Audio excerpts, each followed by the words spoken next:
everyone, welcome to Sci 9 video lessons. Today, we're going to study about vertical dimension of uniformly accelerated motion, or UAM.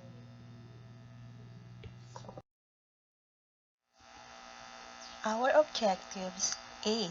Describe the uniformly accelerated motion, or UAM, and B. Solve problems involving UAM horizontal dimension. What is uniformly accelerated motion? In UAM, the value of the acceleration is constant, meaning it does not change. There is a changes in velocity but at a constant rate. How about acceleration?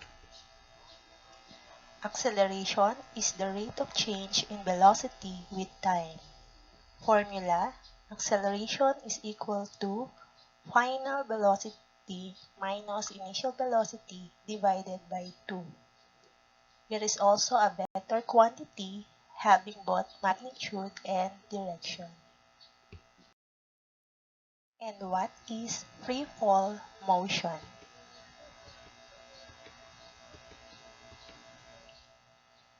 Free fall, any object that we throw upward will go down because of the force of gravity. The freely falling objects exhibit uniformly accelerated motion.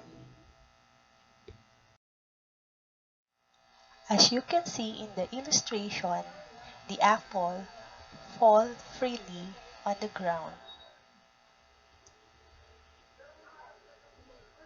and the acceleration due to gravity is constant, which is 9.8 meters per second squared. Now let us try to answer the problem involving UAM vertical dimension. Example, dropping of object.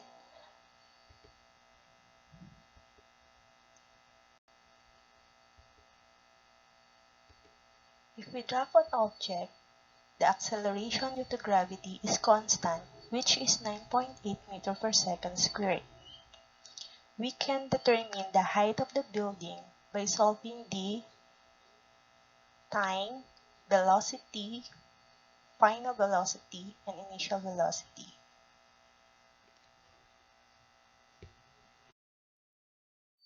In solving the word problem, we must know first what are the given and what are the unknown, or we have to analyze the problem first. And then drawing an illustration can also help to visualize or easy for you to solve the problem. Okay, for example, initial velocity is 0 meters per second squared. So 0 because dropping of an object without giving any force is 0. Then our constant acceleration due to gravity is 9.8 meters per second squared. The time given is 45 seconds, and the unknown is height and final velocity. So this is an illustration for our first problem. Again, in solving a word problem, we have some tips. First, remember the word guess. Guess. G means given. U unknown. E equation. S substitution, and S solution. Of course, in solution, there is an answer. So solution with answer. So what are the given? Initial velocity is 0 meters per second squared. Dropping of an object. Okay, constant acceleration due to gravity is 9.8 meters per second squared. And the time given is 45 seconds. The unknown is final velocity and height of the building.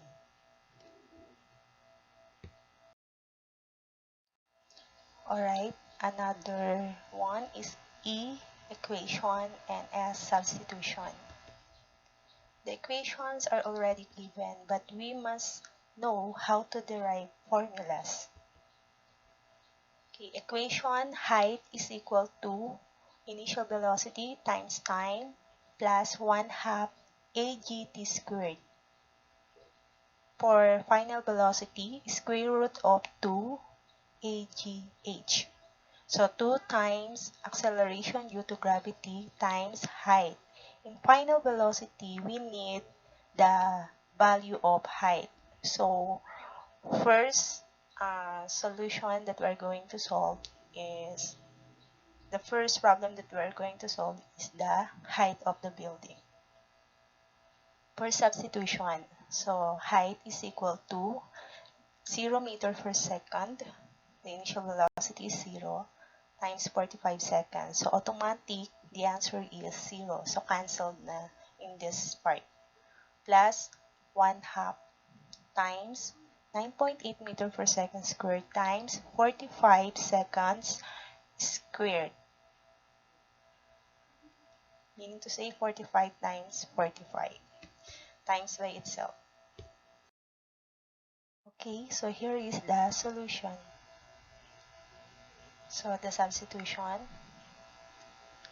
Okay, so height is equal to, cancelled, 0 meter per second plus 1/2 9.8 meter per second squared times 45 seconds times by itself, and then 1/2 9.8 meter per second squared times 2025 seconds squared.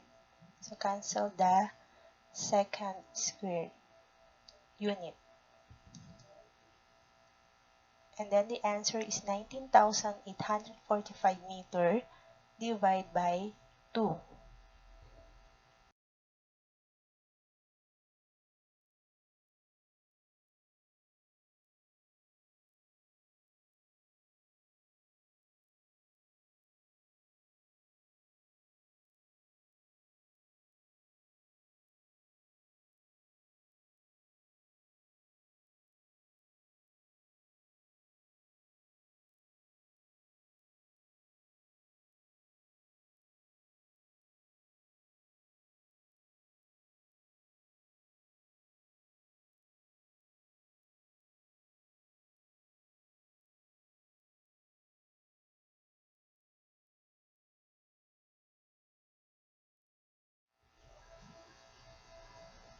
The answer is 9,922.5 meters or 9.92 kilometers. How about the final velocity?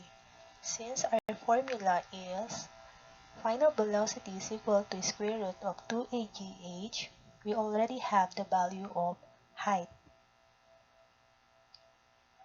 2 times 9.8 meter per second squared, or AG, times 9,922.5 meters. So this is the value of the height of the building. Multiply it. The answer is 97,240.5 meters squared per second squared times 2, 194,481 meters squared per second squared, square root. The final answer for final velocity is 441 meters per second. Now here is the illustration for our first problem with answer.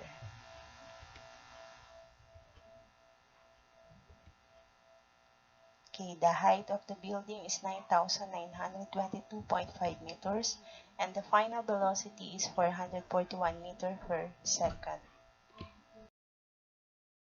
Okay, next problem, sample problem number 2 about vertical dimension. Sample the object thrown upward. So as you can see in the illustration, the ball thrown upward. The acceleration due to gravity is constant, but this time you will see the negative sign, negative 9.8 meter per second squared. The sign is an indication that the direction is upward. If negative, upward. If positive, downward. Here are the given value for the problem number 2. Okay, the acceleration due to gravity is negative due to the direction of an object. Negative 9.8 meter per second squared. Moving upward, the acceleration due to gravity is negative. The final velocity is 0 meter per second. Why 0? As you throw any object upward, as it reaches the maximum height, the velocity will become 0 because the ball or any object, as it reaches the maximum height, it will momentarily stop. And then the total time is 2.5 seconds. The time you release the ball and the time the ball reaches the ground, that is the total time. So we're going to divide it into 2 to get the time for this problem. Time in second. And initial velocity is also unknown, and the height of the building. Given final velocity is 0 meter per second, acceleration due to gravity is negative 9.8 meter per second squared, total time 2.5 seconds, unknown, height of the building, initial velocity, and time. Equation for the three unknown values. Time is equal to 1/2 of total time. Initial velocity is equal to final velocity plus AGT. Height is equal to initial velocity times time plus 1/2 AGT squared. For the substitution, time is equal to 1/2 times 2.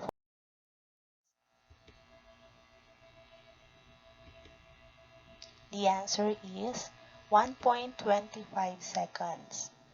For the initial velocity, 0 meter per second squared, 0 ang final velocity, plus 9.8 meter per second squared times 1.25 second. The answer for initial velocity is 12.25 meter per second.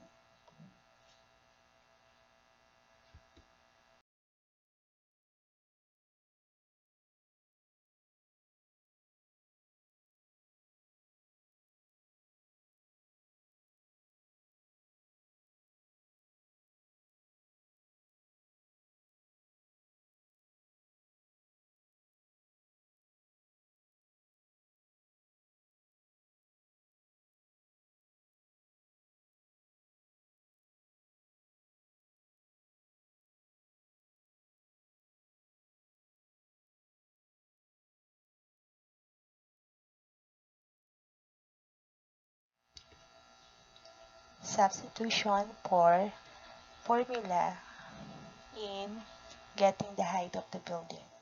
H is equal to BIT plus 1/2 AGT squared. Height is equal to 12.25 meter per second times 1.25 seconds plus 1/2 9.8 meter per second squared times 1.25 second squared.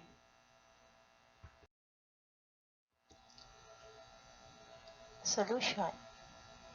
Height is equal to 15.31 meter plus 1/2 times 9.8 meter per second squared times 1.56 seconds squared.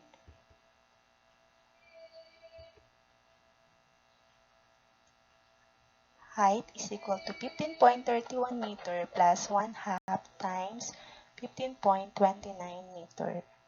The answer at addition, 15.31 meter plus 7.65 meter The total height of the building is 22.96 meters.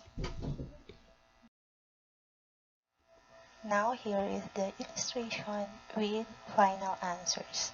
The time is 1.25 seconds, the initial velocity is 12.25 meters per second, and the height of the building is 22.96 meters.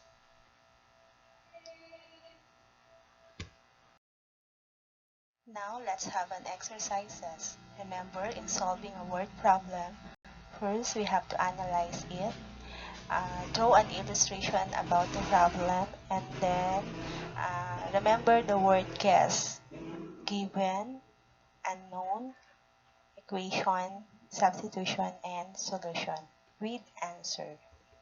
So let us try to answer this problem. Diana is playing with a ball on their rooftop and accidentally fell the ball on the ground after 3.5 seconds. What do you think the final velocity of the ball before it hits on the ground? Calculate the height of their house.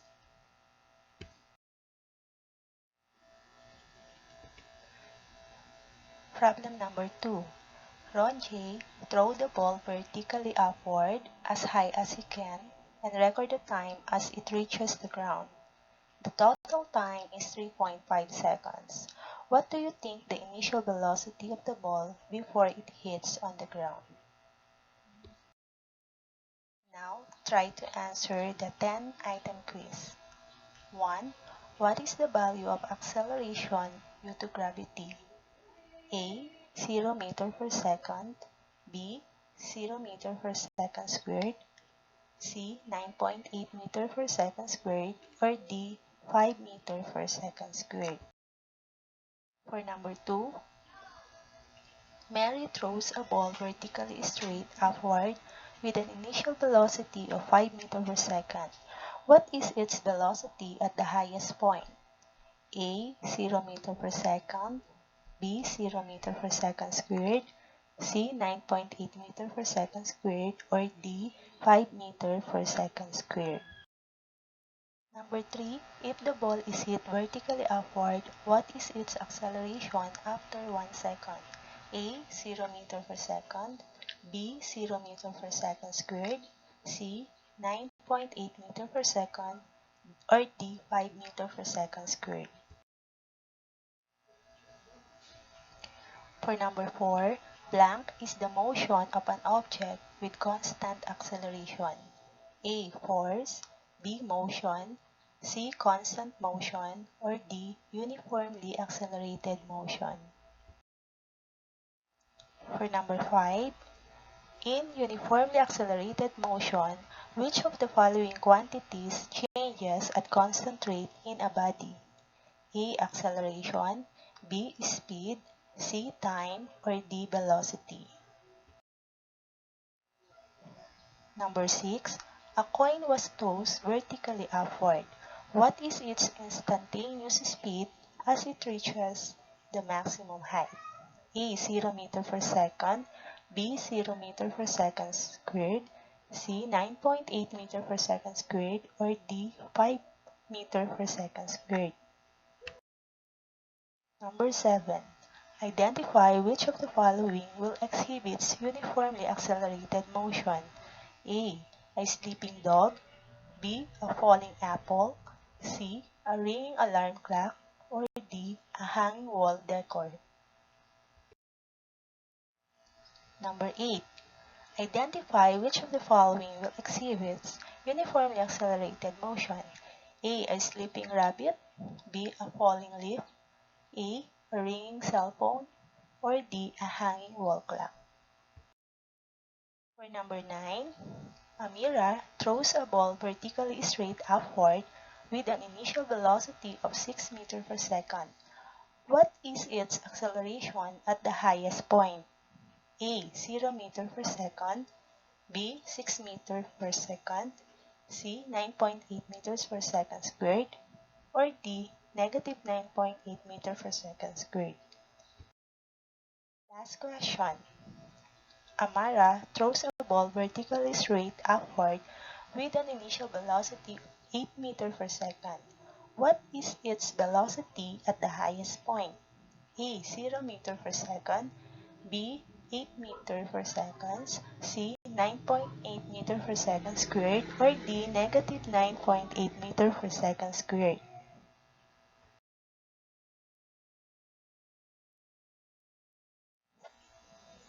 That's the end of our video. Thank you for watching. If you like this video, click like, subscribe, and share. And also click the bell button for you in order to be updated in all videos. Okay, goodbye.